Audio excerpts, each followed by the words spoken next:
चंद्रयान-3 की सफलता पर 2 दिन बाद चीन के अखबार ग्लोबल टाइम्स ने एक न्यूज रिपोर्ट पब्लिश की है, लेकिन इसमें भारत के अंतरिक्ष कार्यक्रम की तुलना जो है उसने चीन से करते हुए उसमें कमी निकाल दी है। चीन की सत्ताधारी कम्युनिस्ट पार्टी का मुखपत्र माने जाने वाले अखबार ग्लोबल टाइम्स ने भारत के साथ चीन की तकनीक की तुलना करते हुए लिखा कि चीन कई मायनों में भारत से कहीं ज्यादा एडवांस है।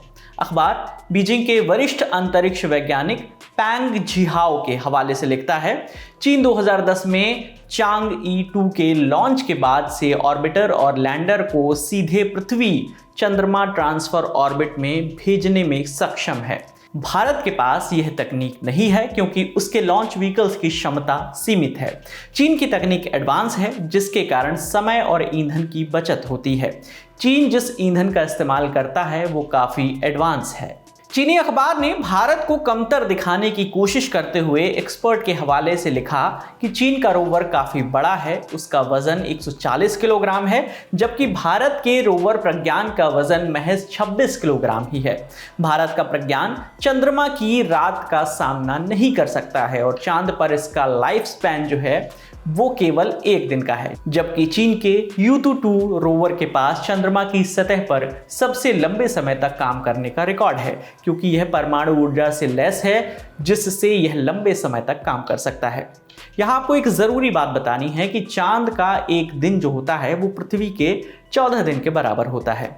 ग्लोबल टाइम्स ने यह भी लिखा कि भारत और चीन को ब्रिक्स और एससीओ मैकेनिज्म के अंदर अंतरिक्ष के क्षेत्र में मिलकर काम करने की जरूरत है।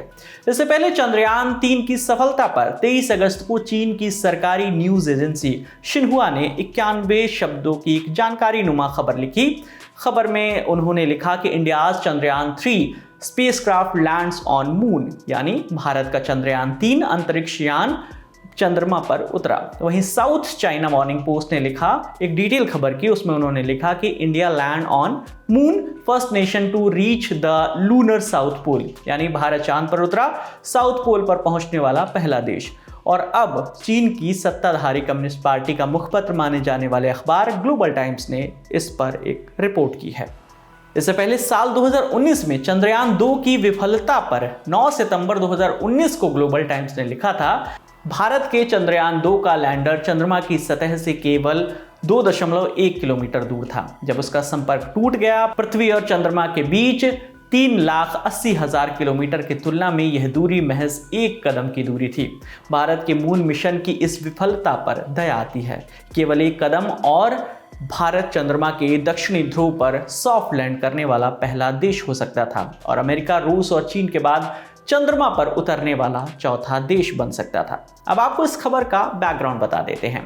बुधवार यानी 23 अगस्त की शाम 6 बजे के आसपास भारत के चंद्रयान-3 के लैंडर ने सफलतापूर्वक चांद के दक्षिणी ध्रुव में सॉफ्ट लैंडिंग कर ली थी, जिसके बाद दुनिया भर के अखबारों ने इसे प्रमुखता से कवर किया। इनमें सऊदी अरब, अमेरिका, ब्रिटेन, पाकिस्तान समेत कई देशों के अखबार शामिल थे। लेकिन अब चीन ने इस पर रिपोर्ट प्रकाशित करते हुए इसमें चीन और भारत की अंतरिक्ष कार्यक्रम क्षमता की तुलना की है। आपकी इस खबर पर क्या राय है, हमें कमेंट करके बताइए। मेरा नाम है विकास वर्मा, देखते रहिए दी लल्लन टॉप। शुक्रिया।